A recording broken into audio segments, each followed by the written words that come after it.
Okey, boleh lah. Assalamualaikum warahmatullahi wabarakatuh. Bismillahirrahmanirrahim. Alhamdulillahirabbil alamin wassalatu wassalamu ala asyrafil anbiya'i wal mursalin wa ala alihi washabbihi ajma'in. Yang berbahagia tuan pengurusi majlis, terima kasih. Okey, dan kepada tuan-tuan dan puan-puan sekalian. Okey, kalau tengok baru-baru ni kami dijemput ni di atas penghijrahan sahabat saya lah, daripada dunia gelap dia sehingga sekarang. Kalau ada yang tengok TikTok tu, dia panggil apa? FYP kah? Jadi kita dapat jemputan ni. So hari ni saudara mak kita ni just nak kongsikan baliklah kisah penghijrahan dia. Macam mana dia nak cerita kisah periknya duduk di dalam penjara, dan macam mana dia punya turning point dia, macam mana daripada sisi gelap dan dia boleh berubah dalam mengikuti suruhan Allah lah ni, dan juga meninggalkan benda-benda yang dilarang lah. So sebelum kita mulakan majlis tu, kita ingat saudara mak kita buat sedikit doa untuk pembukaan majlis, insyaAllah. Kemudian teruskan dengan penceritaan. Boleh? InsyaAllah. Baik, boleh insyaAllah. Assalamualaikum warahmatullahi wabarakatuh. Kepada tuan-tuan semua dan perempuan, kepada pihak Angkatan Pertahanan Awam, terima kasih, syukur tinggi-tinggi ke hadrat Ilahi kerana sudi menjemput kami yang tak ada siapa-siapa ni kan, hanya manusia biasa yang diuji lebih sikit. Alhamdulillah. Baik, sebelum kita bermula perkongsian kita pada hari ini, insyaAllah kita buka sikit dengan sedikit doa. Ila hadratin Nabi Mustafa Rasulullah sallallahu alaihi wasallam wa alihi wa ashabi syai'un kiramil Fatihah.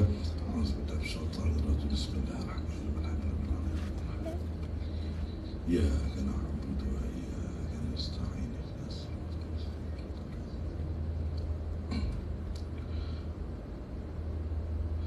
Alhamdulillah rabbil alamin. حمدا شاكرا حمدا ذاكرا حمدا صابرا حمدا يؤافي نعمه ويكافئ مزيدا يا ربنا لك الحمد كما ينبغي لجلال وجهك الكريم عظيم سلطانك اللهم صل على سيدنا محمد وعلى ال سيدنا محمد. Ya Allah, ya Tuhan kami, segala puji bagimu ya Allah, Tuhan yang maha melihat, Tuhan yang maha tinggi lagi besar, Tuhan yang maha mengetahui apa yang ada, Tuhan yang maha pengasih lagi maha penyayang. Ya Allah, hanya kepada Engkau lah ya Allah kami menyembah dan kami memohon pertolongan. Ya Allah, Kau ampunkanlah dosa-dosa kedua bapa kami ya Allah. Ampunkanlah dosa-dosa kami ya Allah. Kami tak pernah ya Allah, kami banyak buat dosa ya Allah. Kami selalu melakukan dosa-dosa dan kesalahan ya Allah. Ya Allah, Kau tetapkan hati kami dan Kau ampunkanlah dosa-dosa kami ya Allah. Ya Allah, di bulan yang mulia ini ya Allah, pada hari ini yang telah Kau pilih kami untuk hadir ke majlis ini ya Allah. Kau bukakan hati-hati kami ya Allah, dan Kau berikanlah kami taufik dan hidayah-Mu ya Allah. Ya Allah, ya Tuhan kami, ada di antara kami yang berpenyakit ya Allah. Kau sembuh dan hilangkanlah penyakit-penyakit itu, terutamanya penyakit-penyakit hati ya Allah. Ya Allah, ya Tuhan kami, ada yang di antara kami diuji dan berhutang ya Allah. Kau selesaikanlah masalah-masalah ujian dan hutang-hutang bagi kami ya Allah. Kau berikanlah kami kekuatan untuk kami istiqamah dalam amal ibadah kepadamu, mengikuti Rasulullah Nabi Muhammad sallallahu alaihi wasallam ya Allah. Rabbana atina fid dunya hasanah wa fil akhirati hasanah wa qina azabannar. Walhamdulillahi rabbil alamin. Baik, lagi sekali saya nak mengucapkan terima kasihlah kepada pihak Angkatan Pertahanan Awam yang jemput kami untuk sedikit berkongsilah tentang cerita-cerita hijrah. Baik, sebenarnya ini pertama kali dijemput macam ni untuk majlis-majlis macam ni. So tak apa-apalah pandai sangat nak bercakap dalam majlis-majlis rasmi macam ni kan. Sebab dulu kalau kat sekolah pun saya ingat lagi tu salah satu cikgu saya tu, cikgu yang ajar surat rasmi tu, ingat lah kan. Nak bercakap dalam majlis-majlis rasmi ni tak ingat. Tapi insyaAllah kita akan cubalah yang terbaik untuk kita berkongsi. Moga-moga menjadi asbab hidayat lah, menjadi taufik dan hidayat. InsyaAllah. Ada soalan apa tu tadi? Okey, Mak, macam biasa apa yang kita cakap di TikTok tu lah, mungkin boleh kupas dari segi okey, sedikit sebanyak saya nak bagi tahu lah. Saudara mak kita ni dulu mungkin ada yang mengenali, mungkin yang tak dikenali. Macam ada adik-adik daripada sekolah Tengku Putra kan, putra tapi masih adik-adik lagi. Kalau ada abang-abang mungkin kenal dia lah. Okay, so macam-macam lah yang dilakukan oleh saudara mak kita yang menyalahi undang-undang sebelum ni.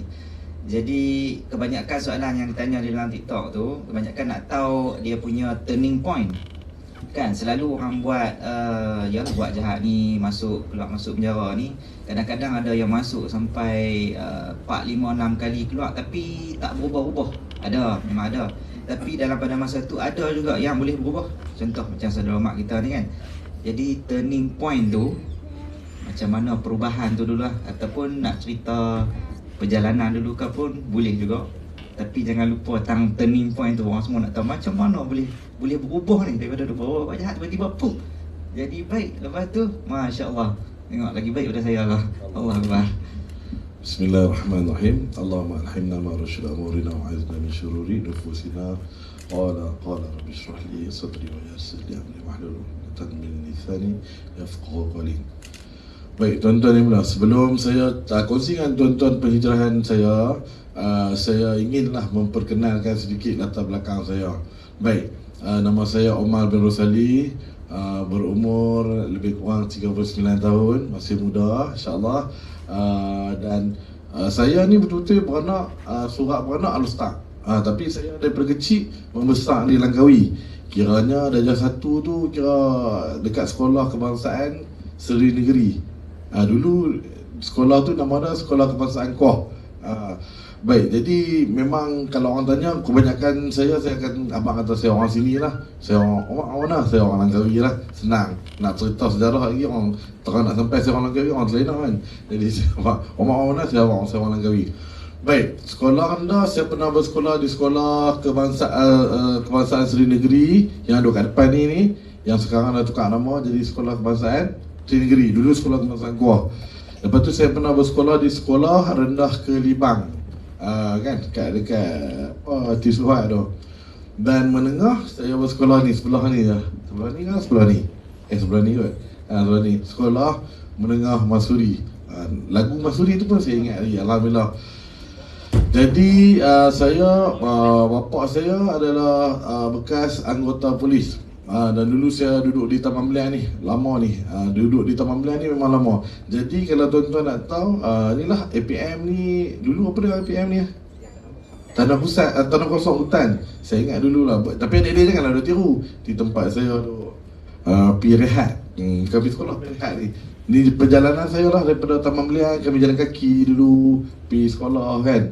Balik singgah tu adalah macam-macam jual apa rojak apa ingatlah. Jadi di kawasan ni sedikit sebanyak mengambil memori saya lah ketika saya masih bersekolah. Baik, cerita zaman sekolah khususnya kepada adik-adik sana, adik-adik sekolah Tengku Putra dia noh. Masya-Allah. Sebenarnya adik sekarang, adik-adik panggil adik-adik noh. Yang abang saya tak kenal sangat kan. Adik-adik sekarang Allah tengah anugerahkan di mana zaman-zaman yang memori dia akan bawa sampai ke mati nanti insya-Allah. Zaman bersekolah. Jadi setiap orang yang kita sebenarnya betul. Jadi sebab apa? Sebab susah perit macam mana pun ibu bapa kita kan dihantar juga kita pergi sekolah. Betul tak jadi? Allahu Akbar kan. Tak ada ibu, tak ada bapa, kita tak dapat syurga kan. Redha Allah ada dalam redha seorang ibu, dan marah Allah tu ada dalam marah seorang bapa. Jadi bukan apa, hari ni saya nak bercerita bagi adik-adik hari ni sedang yang ibu dan bapa ni kasih dia tak terganti. Korban dia bayar bila banyak mana pun takkan boleh bayar kasih ibu ni membawa ke syurga kan. Jadi kasih ibu dan kasih bapa ni saya nak peringat, sebab saya dulu dah buat perkara-perkara yang membuatkan ibu dan bapa saya sedikit kecewa dengan saya. Jadi apa yang saya nak cerita kali ni mungkin boleh bagi kesedaran kepada saya, kepada adik-adik, kepada semua orang, untuk menjadi asbab dia lah. Jadi di sekolah menengah ni saya sekolah dekat sini. Saya dulu tak berapa boleh, orang kata apa, tak berapa nak boleh ikut lah sekolah ni. Saya faham sebab saya pun pernah jadi muda remaja umur 17, umur 16 kan. Apa yang cikgu ni kalau cikgu kita berkenan sikit, cikgu ni best lah.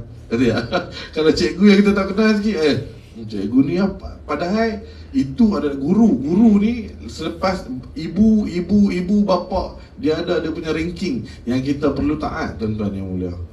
Bukan saya beritahu, Nabi sallallahu alaihi wasallam beritahu. Taat kepada guru ni memang ilmu kita dapat tu tak barakah, tak berkat. Sama juga dengan rezeki. Ke depan adik-adik akan menempuhi satu zaman lagi.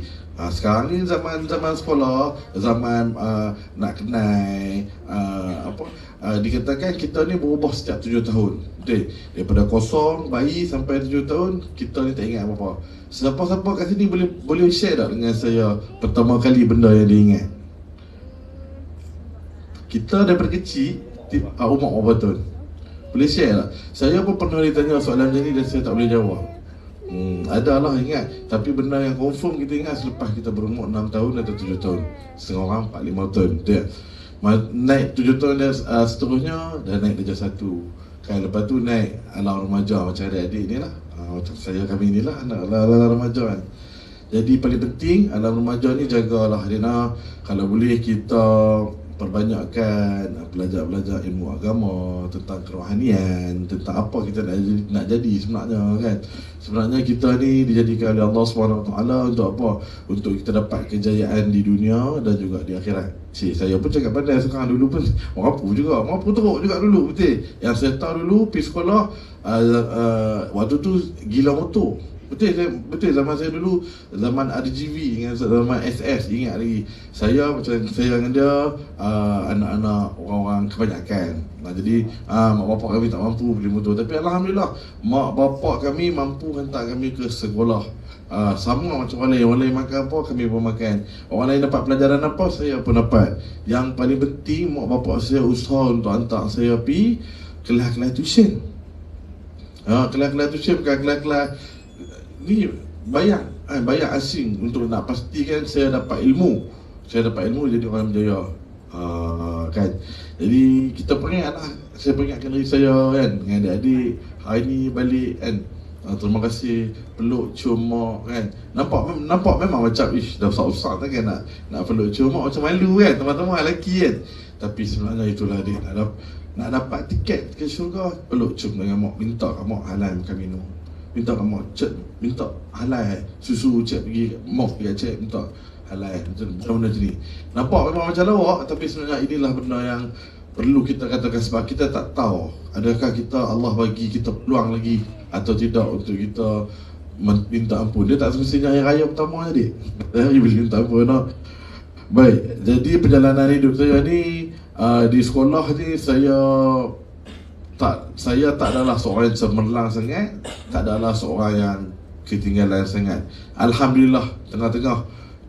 Lepas tu saya SPM, alhamdulillah habis pada SPM saya dapat tawaran ke UiTM Arau, alhamdulillah. Dan time tu saya ambil saya duduk kelas sains tulen.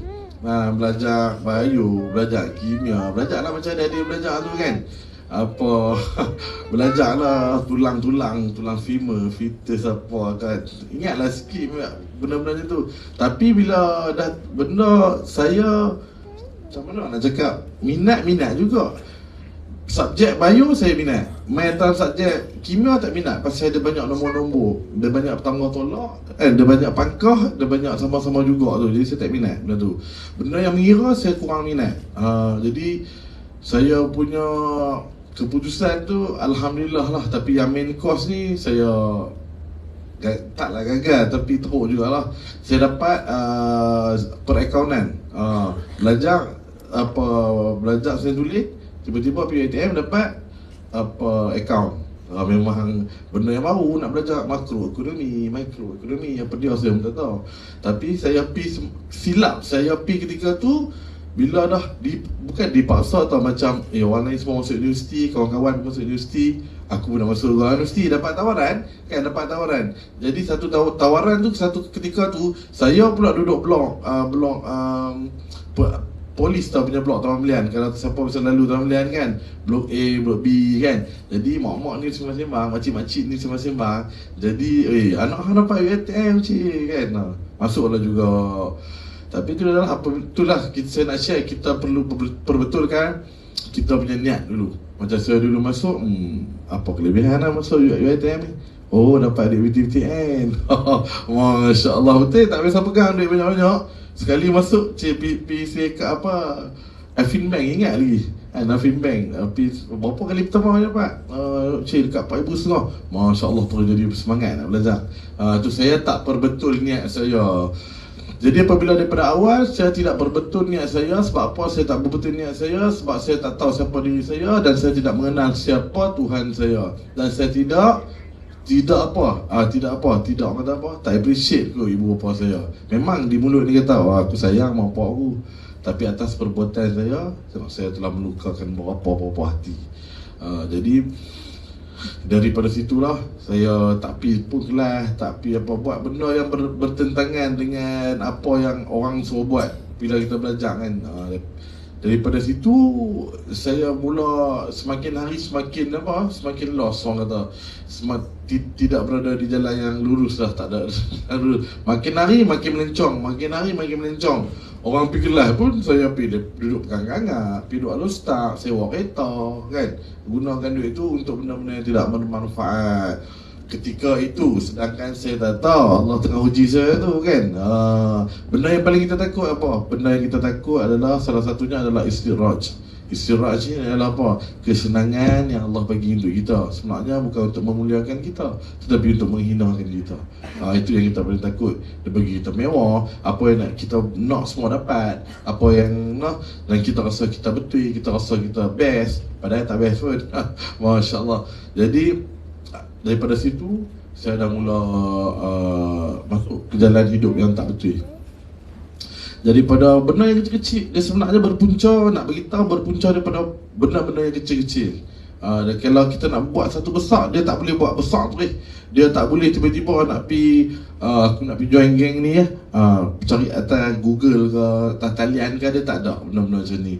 Dia akan bermula daripada perkara-perkara yang kecil. Jadi saya nak beritahu, saya dengan tuan-tuan sekarang, kepada ibu bapa yang ada anak-anak, abang-abang yang ada adik-adik, pantau. Demi Allah, demi Rasul, pantaulah anak-anak kita, adik-adik kita. Mintalah perlindungan daripada Allah. Hasbunallah ni'mal wakil, ni'mal maula wa ni'mal nasir kan. Sesungguhnya perlindungan Allah yang paling hebat, tak terkalahkan. Sebab apa? Sebab hari ini kita punya dunia sekarang dia tak macam dulu dah. Dia lagi meluas, lagi senang. Adanya medsos, saya ingat sosmed, medsos, media sosial, adanya percampuran. Jadi kita adik-adik pun pentinglah nak beritahu, pilihlah. Bukannya kita nak jadi macam tunjuk kita disampai dah. Nak pilih kawan, bab kata Nabi SAW kan, kalau nak berkawan, berkawanlah dengan orang yang jual minyak wangi. Sebab sedikit sebanyak kita dapat, ada hadis sahih kan, kita dapat dia punya bau wangi dah. Janganlah kamu pergi mendekati seorang tukang besi. Sebab apa? Sedikit sebanyak kamu akan terdapat percikan api pada besi itu kena pada kamu. Lebih kurang macam tu. Jadi kawan ni pun memang main peranan. Kita tak boleh salahkan kawan 100%, tetapi suasana di sekeliling kita tu akan menjadikan siapa kita. Saya tak katakan dulu suasana saya tu menjadikan siapa saya hari ni, tidak. Tetapi banyak saya ni dulu jiwa rebel kan. Tu tak betul, hati tak kenal. Tak puas hati sikit, lari daripada rumah. Tak puas hati sikit, dengan ibu bapa buat macam ni, buat macam tu kan. Inilah hukuman yang saya dapat. Sampailah Allah hantar saya untuk saya pergi universiti 5 tahun. Universiti, tapi dia special sikit. Universiti tu dia ada pintu besi.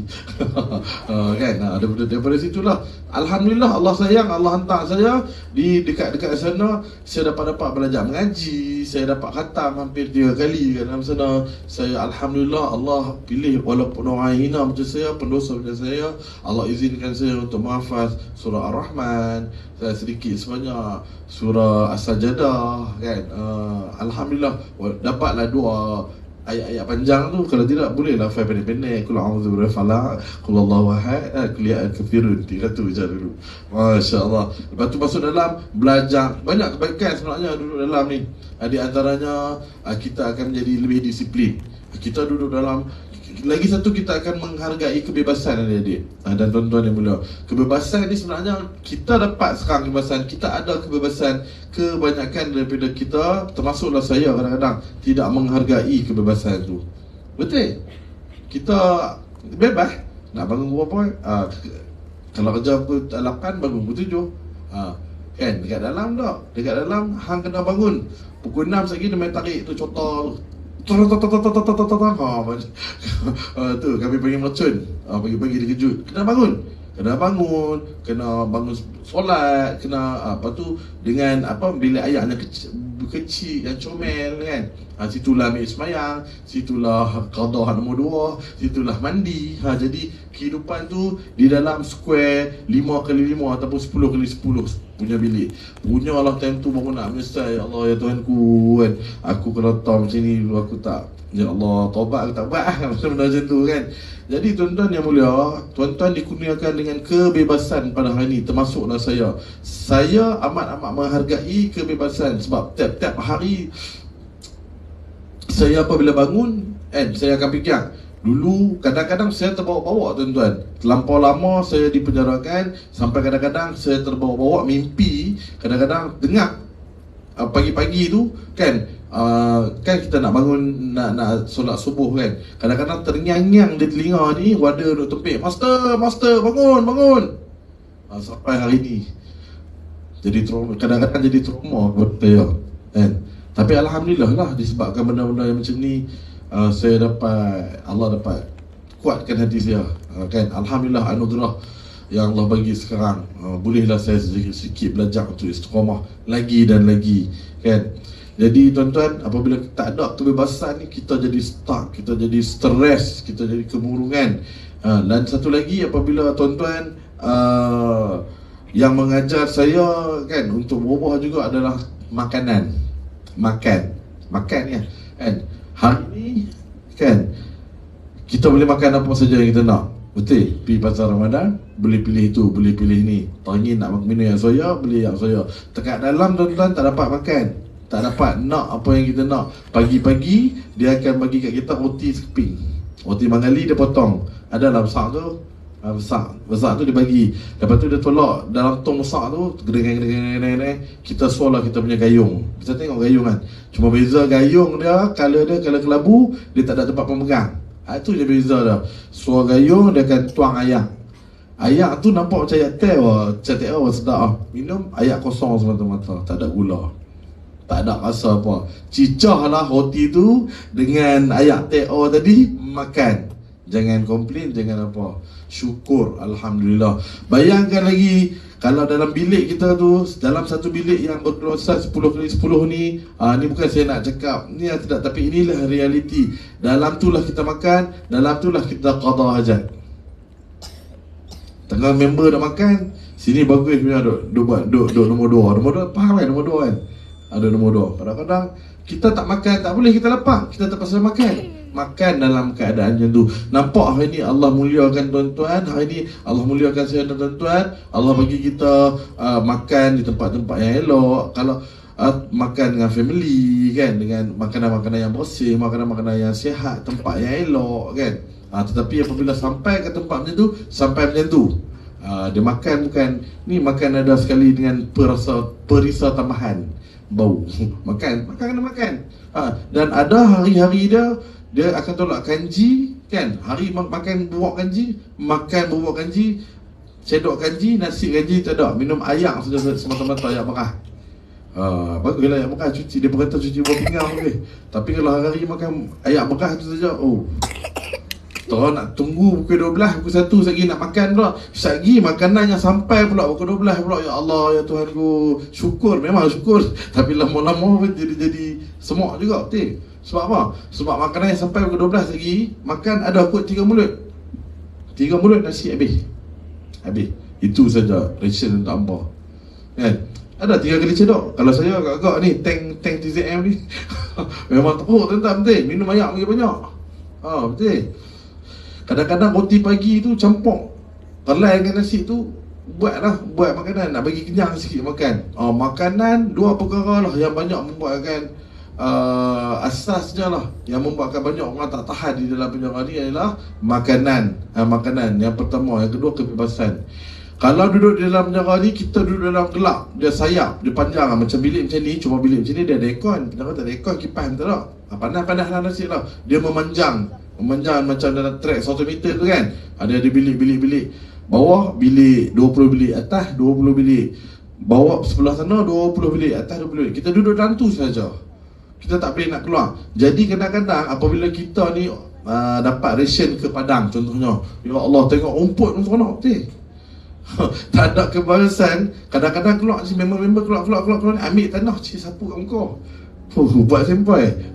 Tanah ni berapa lama tak boleh tengok. Tuan-tuan, kebebasan. Hari ni kita bebas nak ke mana saja, alhamdulillah, Allah izinkan. Apabila kebebasan ni tak ada, ya Allah teruk.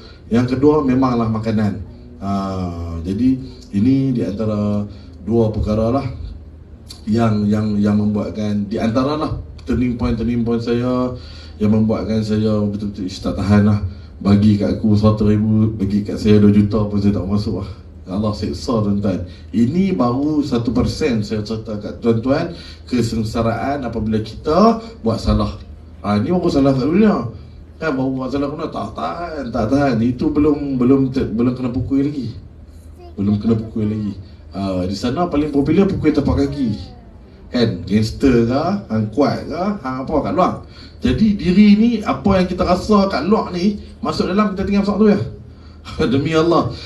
Yang mana saya tengok ada lagi yang Allahu Akbar, sabun senjata, tembak polis mati pada kekat orang nukat ni, masuk semua dilayan macam besar ni ya. Betul. Orang yang taiko ataupun orang yang ganas dekat luar ni, apabila dia masuk pintu penjara kan, memang Allah campak kegurunan ke dalam hati dia.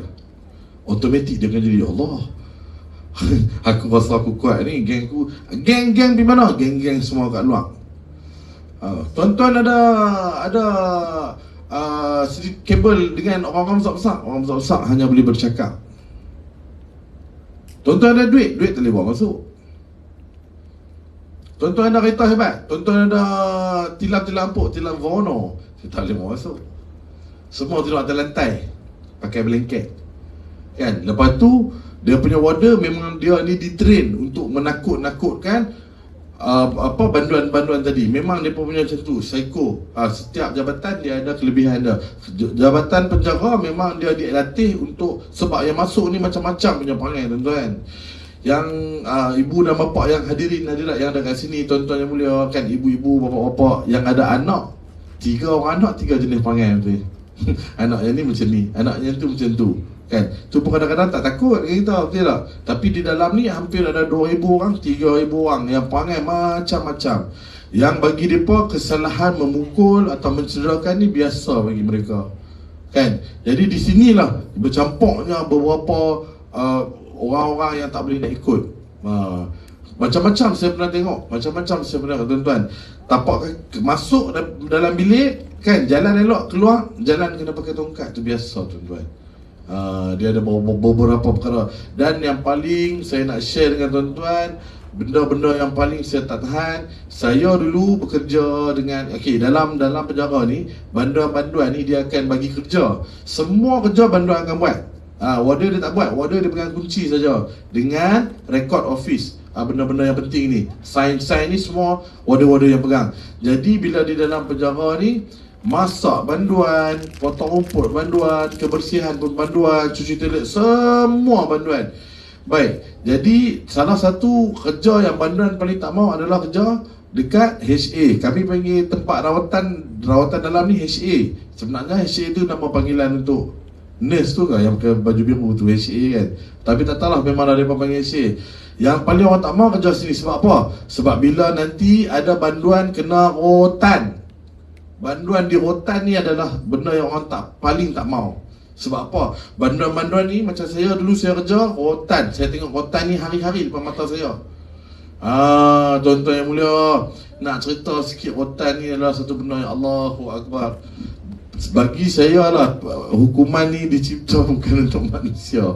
Ya Allah, sebab apa? Sebab tuan-tuan yang mulia, kita manusia ni Allah letak cantik daripada hujung rambut sampai hujung kaki.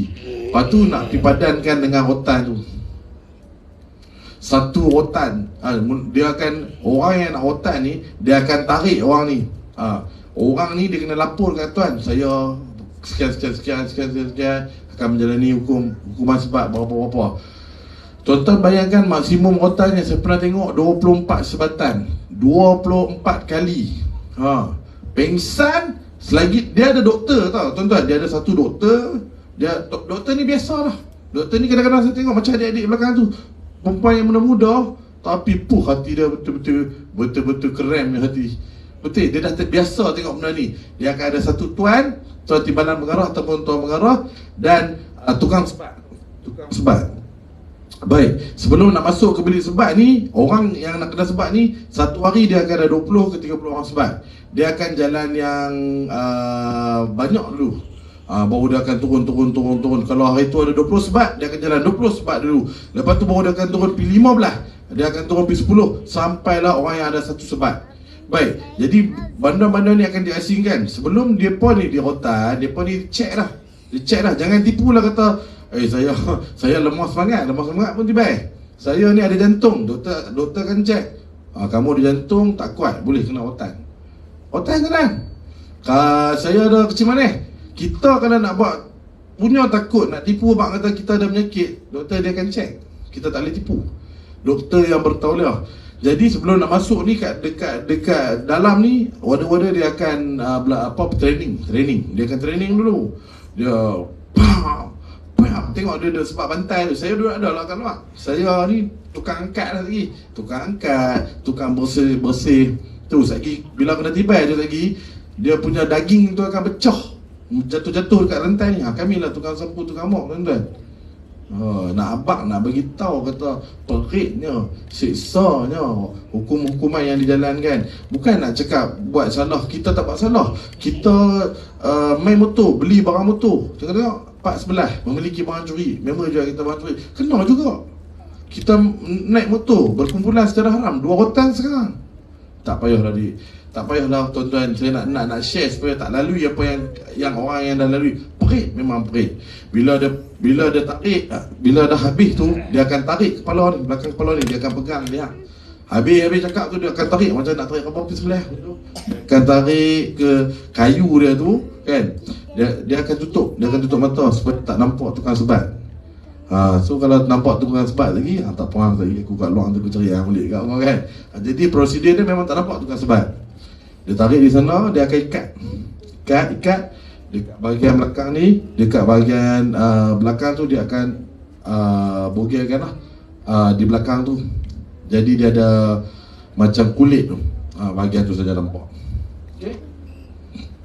Yang orang yang nak kena pukul ni, Allah, saya tak tahulah ada nyawa ke tak ada nyawa ke time tu kan, apa yang dia ingat. Tapi kebanyakan orang yang saya tanya, dia ingat 2 perkara je. Satu, dia ingat Allah. 2, dia ingat mak. Demi Allah tuan-tuan, saya dah bangga tuan-tuan. Banyak orang yang saya tanya, waktu kena pukul itu ingat apa? Dia kata 2 benda dia ingat. Satu ingat Allah, satu ingat mak. Hak tu yang boleh keluar daripada mulut. Hak lain-lain tak boleh keluar daripada mulut. Gangster kuat. Dekat luar ada rangkaian daripada Perlis sampai Johor. Masuk Singapura ada rangkaian. Sini boleh bayang, sana boleh bayang, sini boleh beli, sini boleh beli. Duduk dalam kena bogel, kena rotan kan tuan-tuan. Allah nak tunjuk, Allah nak hina kan. Nampak? Atas kesalahan yang dia buat. Jadi benda biasa kan. Rotan satu dalam kiraan sendiri kan. Dia pandai, tukang-tukang sebat ni pandai. Dia bila tahan nafas dia takkan rotan. Dia takut kita jantung tak berfungsi ke, darah tak sampai ke otak ke. Jadi bila lepas nafas tu, lepas ni, orang depan akan bagi syarat sampai piak, satu tak rasa apa lagi kan. Rotan 2 dalam kiraan sendiri, sini lepas nafas dah piak sampai. Dia akan susun rotan pertama, rotan kedua dia akan susun elok. Kalau rotan tu 2 inci lah dia akan susun. Rotan ketiga dia akan susun ke bawah. Rotan keempat dia akan patah balik yang pertama tadi. Bila rotan keempat naik kepada yang parking yang pertama tadi, dia akan pecah. Kulit manusia ni dia tak mampu nak tahan, dia akan pecah. Perpam. Dia akan bunyi macam mana? Macam balon pecah, tapi dia siap dengan terpocek-pocek darah terkeluar, dengan isi tu terkeluar, perpam. Macam tu. Demam otan keempat. Otan kelima, otan keenam. Ada yang otan keenam ni, ada yang terkencing mu, saya pernah tengok. Ada yang buat pingsan. Hak yang pipi masuk baca Al-Fatihah keluar, tak ingat Al-Fatihah apa dah.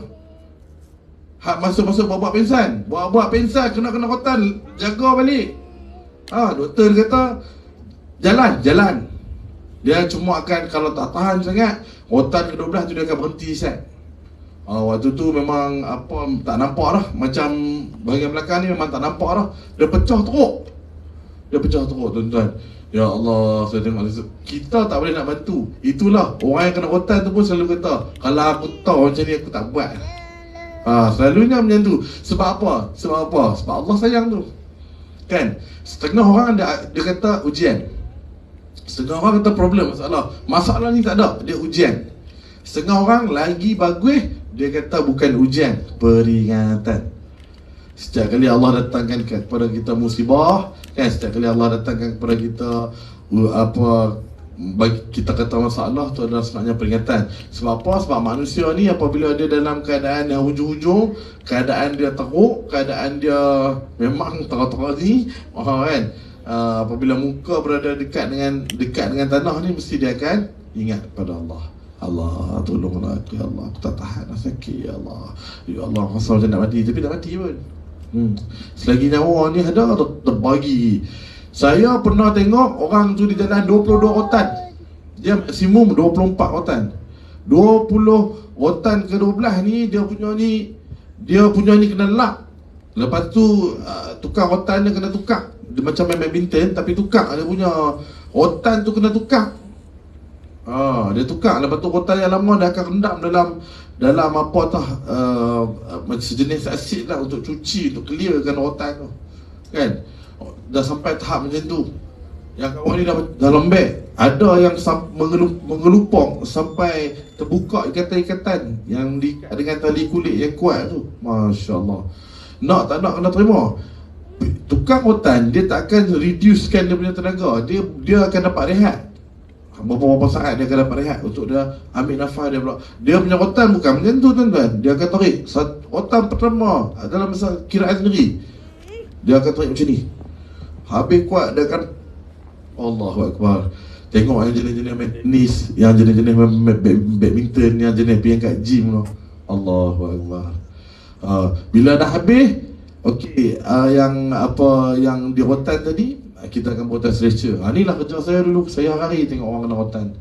Inilah saya akan buka. Selalunya bila buka ni, orang yang kena rotan ni dia memang tak ada kaki. Bila dia dah selepas dia kena rotan, dia tak akan ada kaki. Dia tak dapat asok kaki dia. Sakit tak? Berbanan tadi?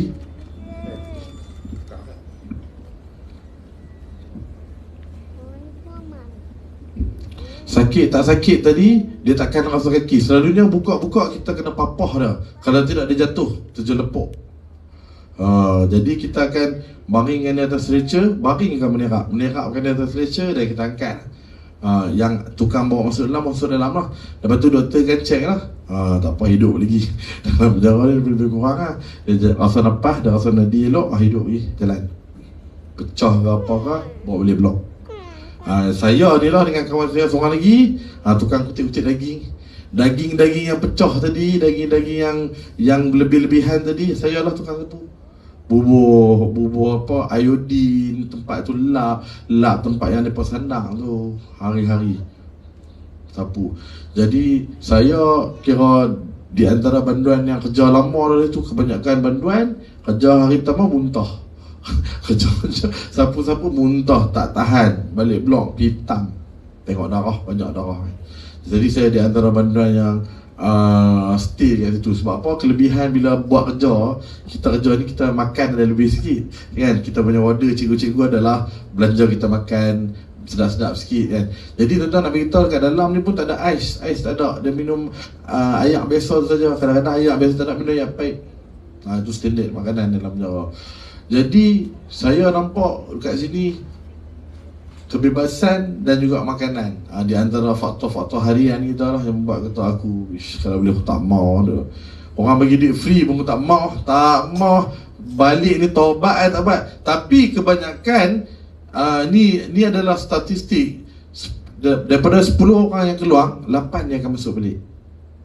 8 orang. Pasal apa? Pasal tempuh pintu luar tu dia akan lupa apa yang jadi kat dalam. Betul? Kecuali orang yang kena hukuman lama dan dapat sebatan yang banyak. Selalunya orang yang hukum 4 tahun ke atas, 5 tahun ke atas, dia berat untuk dia untuk buat balik kerja lama apa yang dia buat. Orang yang dapat sebatan ni 3 ke atas ni dia susah nak buat, sebab dia tahu perit seksa ni macam mana.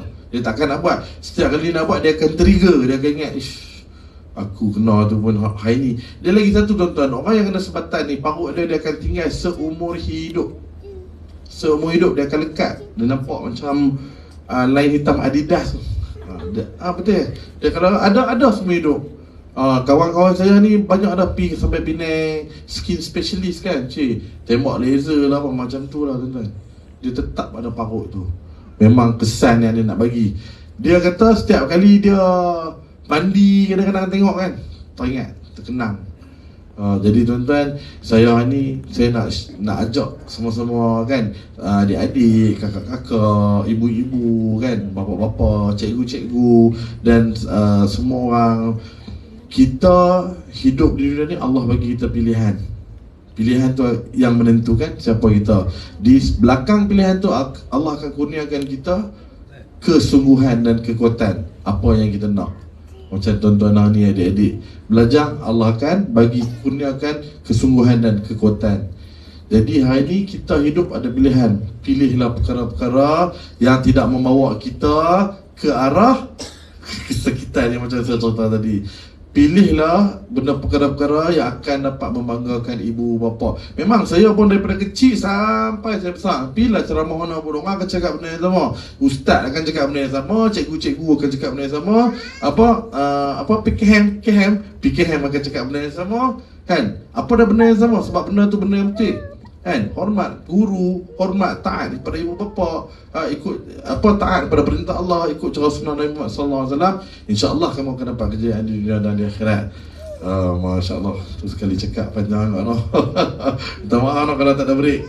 Cik tadi dah nak tanya. Okey, kalau kita nak tahu cerita Umar ni, mesti ada yang tanya-tanya perjalanan dia masuk geng mana, dia kongsi mana, apa kejahatan dia buat. Mungkin anda dekat bawah tu nampak dekat tangan dia bertatu apa semua tu, boleh follow saya punya TikTok. Boleh tengok itu sebab kalau dia cerita sampai 12 tak habis lagi. Kita buka pasal ni. Jadi perjalanan tu boleh tengok di TikTok. Jadi kita buka soalan sikit kot untuk orang ada apa-apa nak tanya ke, nasihat ke, ataupun nak tanya Omar kita dalam jawab macam mana ke. Kalau kita nak sambung lagi jadi panjang sangat. Jadi perjalanan saya buat kat TikTok tu yang viral, anda boleh tengok di TikTok saya Zaidi Hassan atau tekan Cik D, boleh nampaklah muka saya dengan Omar dekat profile tu. Banyak juga kami jawab soalan di situ. Dan Alhamdulillah tengok komen-komen yang positif juga, macam budak-budak yang masih dalam gangsterism, kongsi gelap, yang masih isap dadah apa semua. Mereka komen dengan Omar punya speech tu, mereka berubah, mereka berhenti. Walaupun tak dia berhenti terus, dia cuba nak berhenti pelan. Tapi komen-komen tu membina banyak lah. Sebab tu kami teruskan dengan konten menasihati yang macam ni, dengar daripada bekas sendiri. Semua kejahatan dia dah buat, apa yang dia dah buat, Masya Allah. Tapi itulah, dia boleh nasihat daripada pengalaman dia. Jadi kita buka soalan kot, Fila boleh? Kata semua ada apa-apa soalan ke, kalau ada adik abang nak tanya ke berkaitan dengan apa yang Jangan malu Jangan malu, jangan segan. Makcik-makcik, kakak-kakak ke, kalau boleh.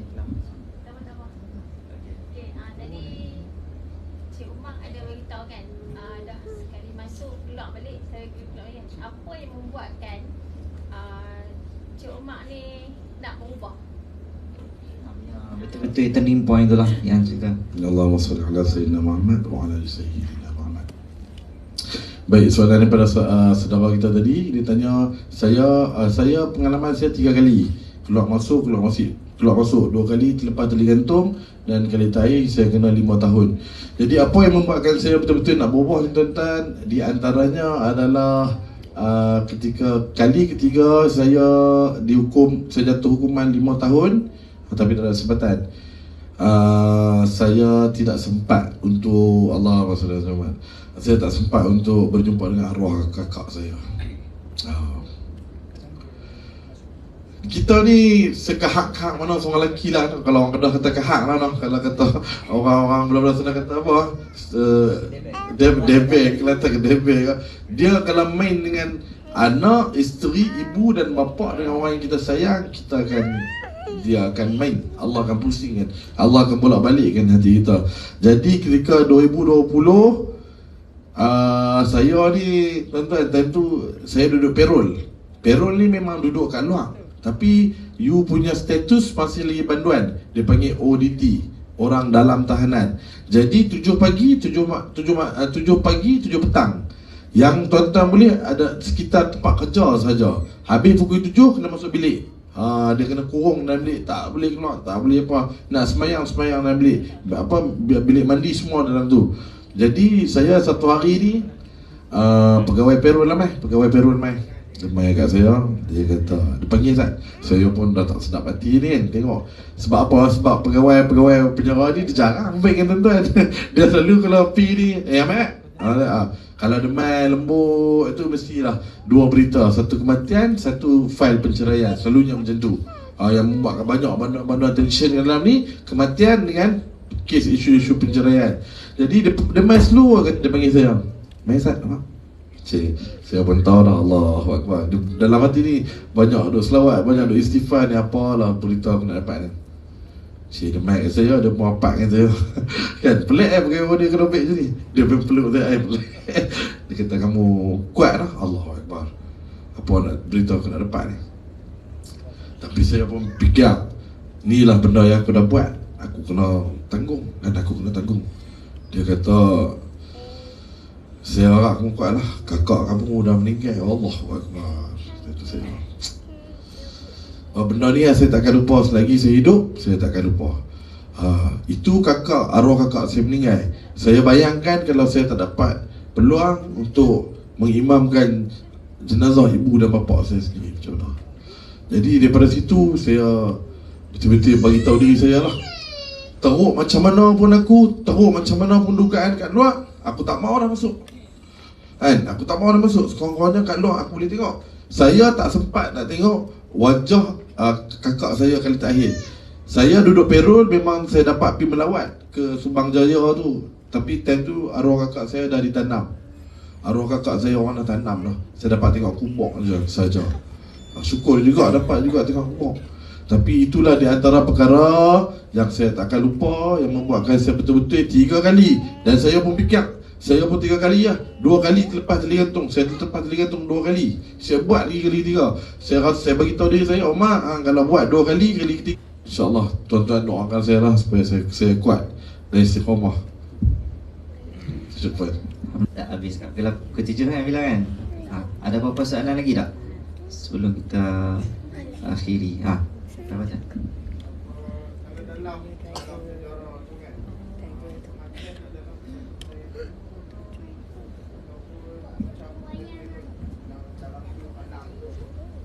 Dia dalam apa ni?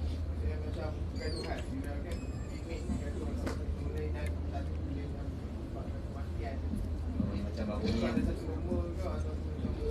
Baik, saya cuba jawab soalan daripada abang kita tadi.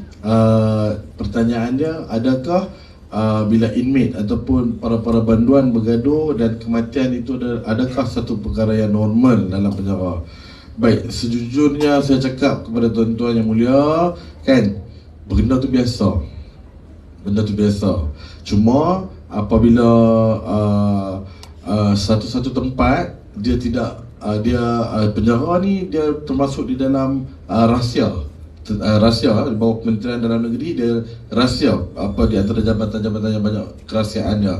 Jadi dia tak akan bagi tahu kecuali macam kemarin dulu ada kematian di penjara Sungai Udang Melaka kan. Siapa tengok yang bergaduh pasal nak berebut roti.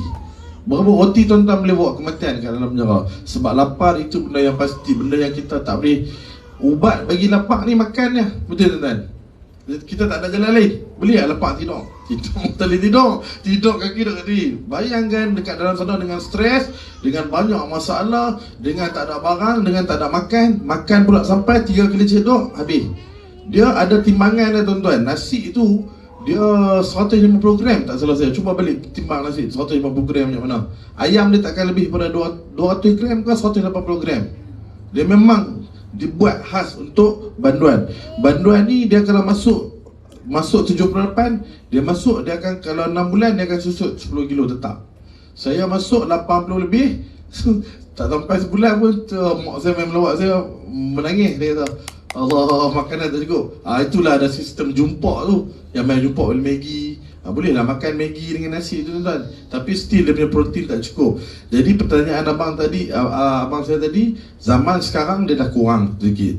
Tetapi zaman 90-an dan 2000 ke 2010 itu hardcore biasa. Dia ada penjara yang hardcore. Contohnya macam penjara Tapah, penjara Taiping, penjara Penang dan penjara Simpang Renggam. Juga dulu kalau zaman saya tak sempat penjara Budu yang diruntuhkan kan.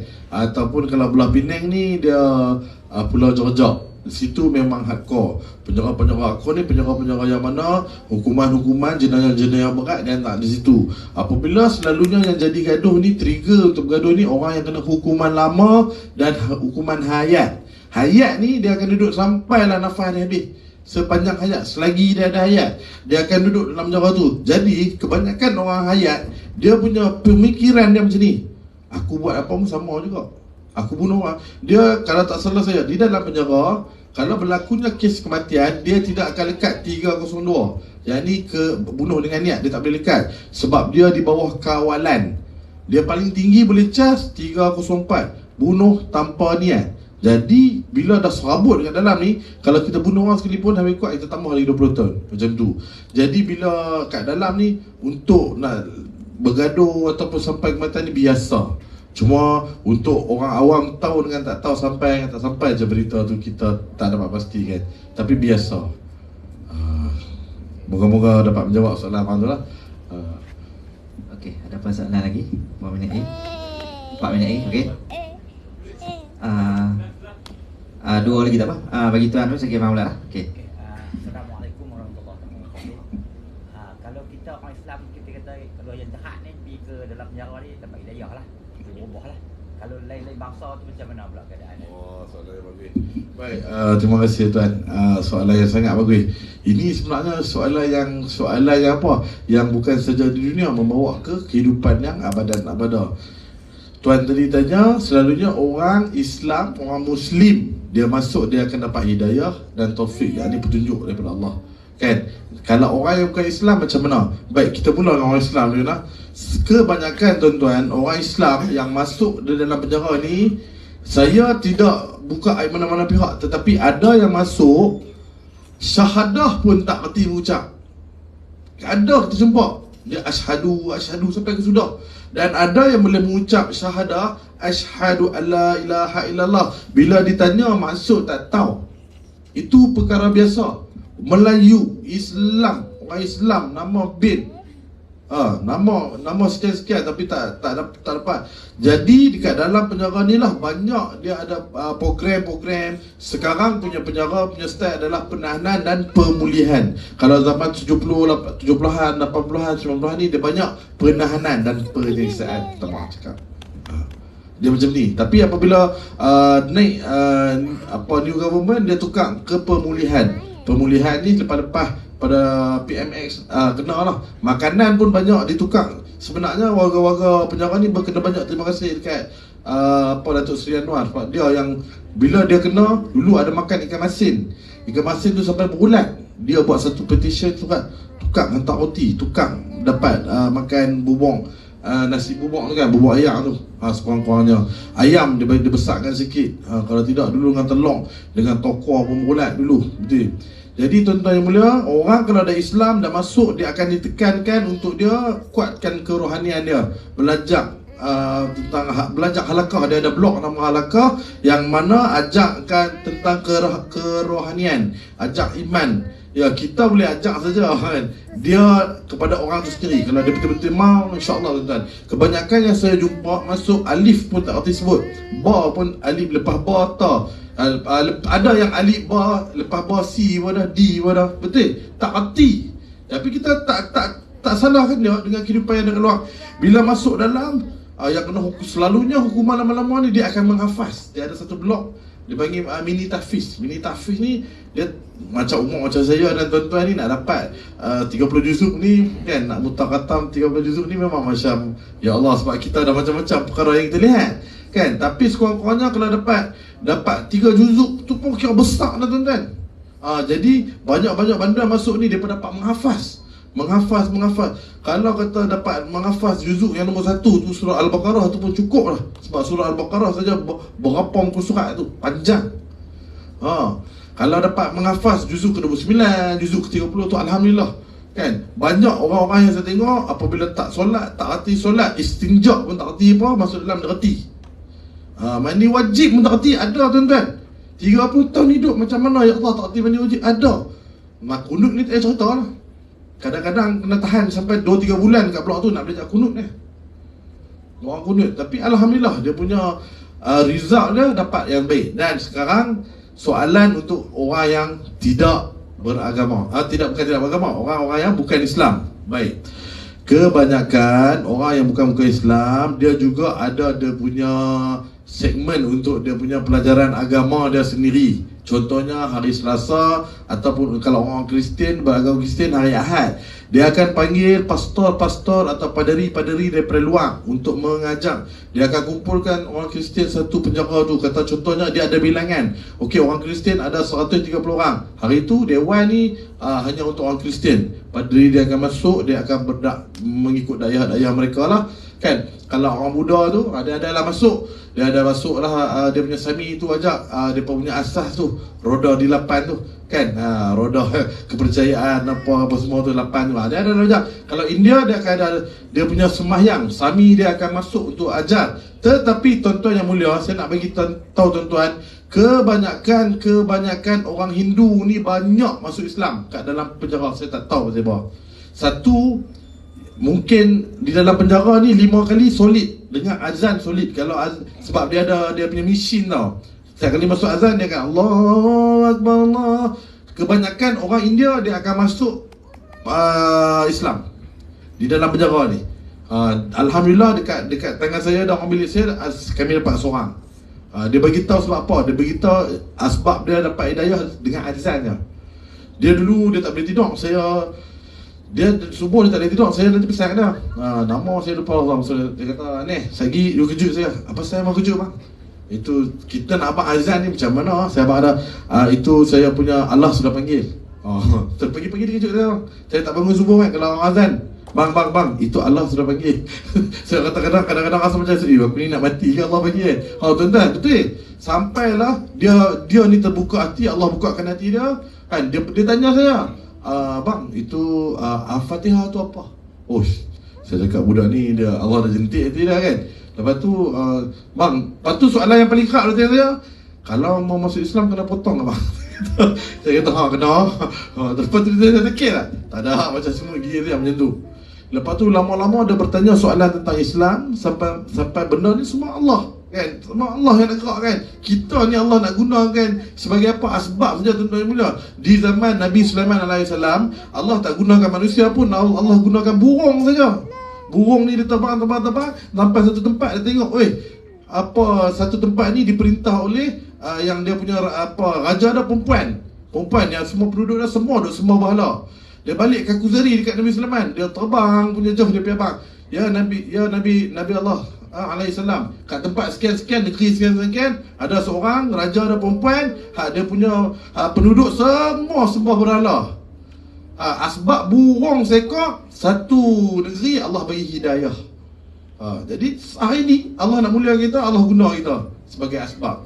Jadi kebanyakan orang-orang yang bukan beragama Islam, mereka ada kelas-kelas mereka sendiri. banyak yang berubah pun pasal mereka percayalah kepada agama mereka, dan banyak juga yang akan convert ke dalam Islam. Baik, satu lagi yang akan banyak convert ke dalam agama Islam adalah banduan-banduan akhir. Banduan tunggu tali gantung. Tali gantung ni kita tak boleh beritahu. Ada seorang tu tunggu dekat 30 tahun. Dulu dia kena tahun 2001. Lah ni dia tak kena gantung ni 23 tahun. Ada yang 2 tahun gantung. Tapi dia hari setiap hari Jumaat. Hari Khamis kalau nak nombor dia meletup, dia memang makan tak lalu, apa tak lalu, tuan-tuan. Jadi kebanyakan banduan-banduan India, dia atau Cina, dia akan convert ke agama Islam. Dua sebab. Salah satunya orang Islam ni dia akan dapat pengampunan daripada sultan-sultan. Itu menjadi asbab lah. Saya tak tahu lah. Yang lain-lain sebab wallahu alam bisawab. Okey, ya bang, last soalan habis. Last. Boleh tak dengar? Boleh tengok dia. Nama saya ni rumah ada dengan bos saya sebelah-sebelah. Jadi mula-mula saya jumpa lepas dia berkahwin dengan sepupu saya takut. Bila dia buka baju saya nampak tatu badan dia. Hui, saya kata bila dia beradik dunia ni macam ni. Lepas saya dapat kawan yang terima hidayah Allah. Minta hidayah dia main kat saya lah. Ya Allah. Amin. Sejak pagi bila dia start motor kan. Dia apa-apa. Dia nak pergi saya subuh, saya bangun. Dia tak pagi, dia akan pergi ke masjid. Allah Akbar. Itu mah dah idea memang saya dekat rumah dia. Walaupun kadang-kadang saya dulu subuh terlepas je, tapi sekarang alhamdulillah. Dia tak pagi pukul 6 pagi saya akan dengar motor dia. Dia selalu maghrib, subuh dia tak pernah tak pergi masjid. Waktu lain mungkin dia lah. Tapi itu alhamdulillah lah. Masuk dalam company saya sekarang. Seorang yang dapat hidayah. Allah saya mungkin tak dapat ni. Tapi insyaAllah mak noh. Doa kat saya mak. InsyaAllah semua dapat hidayah Allah. Tu Allah jadi hati tu. InsyaAllah. Sama saya pun tak dapat kadang-kadang tidak apa tu juga. Ya Allah. Setiap pagi dia start untuk kenal saya tahu. Dia tak pakai EFI dah. Alhamdulillah. Satu soalan. Okey, ada lagi ke soalan? Last noh. Dia bagi satu soalan. Ada lagi ke? Ke habis? Boleh tanya satu lagi soalan. Ada ke abang nak tanya? Tanya abang, tak apa, jangan malu-malu. Tanya terus. Kalau malu tanya kat TikTok ni. Saya jawab kat TikTok. Lepas ni abang nak jumpa saya kena ni. Cik. Boleh. Boleh cerita sikit tak apa yang dalam aktiviti kongsi gelap tu buat sehingga kena boleh jatuhkan hukuman gantung? Baik, pertanyaan dia apakah aktiviti-aktiviti yang dalam kongsi gelap buat ni sampai boleh menjalankan boleh tersabit dengan hukuman gantung. Baik, ambillah benda-benda yang sesuatu ni sebagai iktibar tuan-tuan, insya-Allah, supaya tuan-tuan boleh aware anak-anak tuan-tuan, adik-adik kan, dan sesiapa saja, insya-Allah. Sebab kita satu netizen, satu masyarakat, kalau saya seorang kita tak mampu nak cegah, tapi kalau kita ramai-ramai kita boleh mengurangkan, insya-Allah. Buat masa sekarang ni kalau nak menghilangkan dia tu macam susah sikit. Jadi salah satu di antara kegiatan kongsi gelap yang boleh membuatkan tuan-tuan ke tali gantung adalah dipanggil 39B.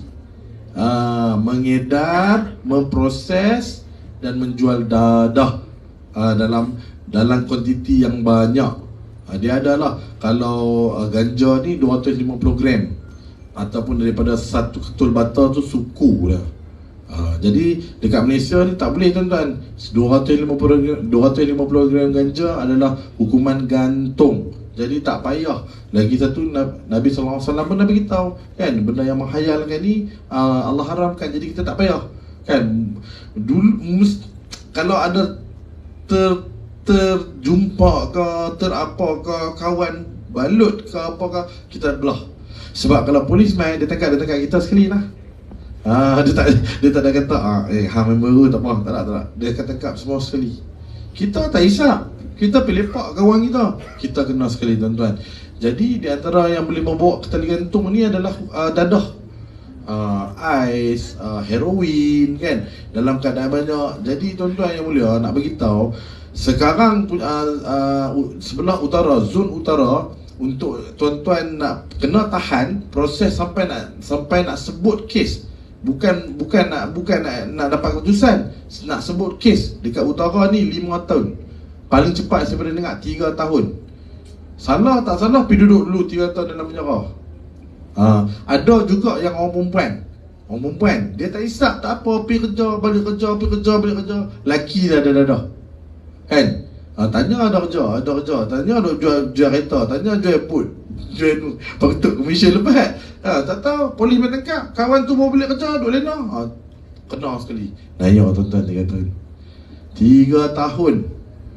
Sekarang kita dah ada berapa ribu kes 39B dekat dalam Kedah ni. 39B ni mengedar dalam proses menjual dadah ni. Ada yang sekarang 2023, ada yang 2017 baru nak jalan kes ada.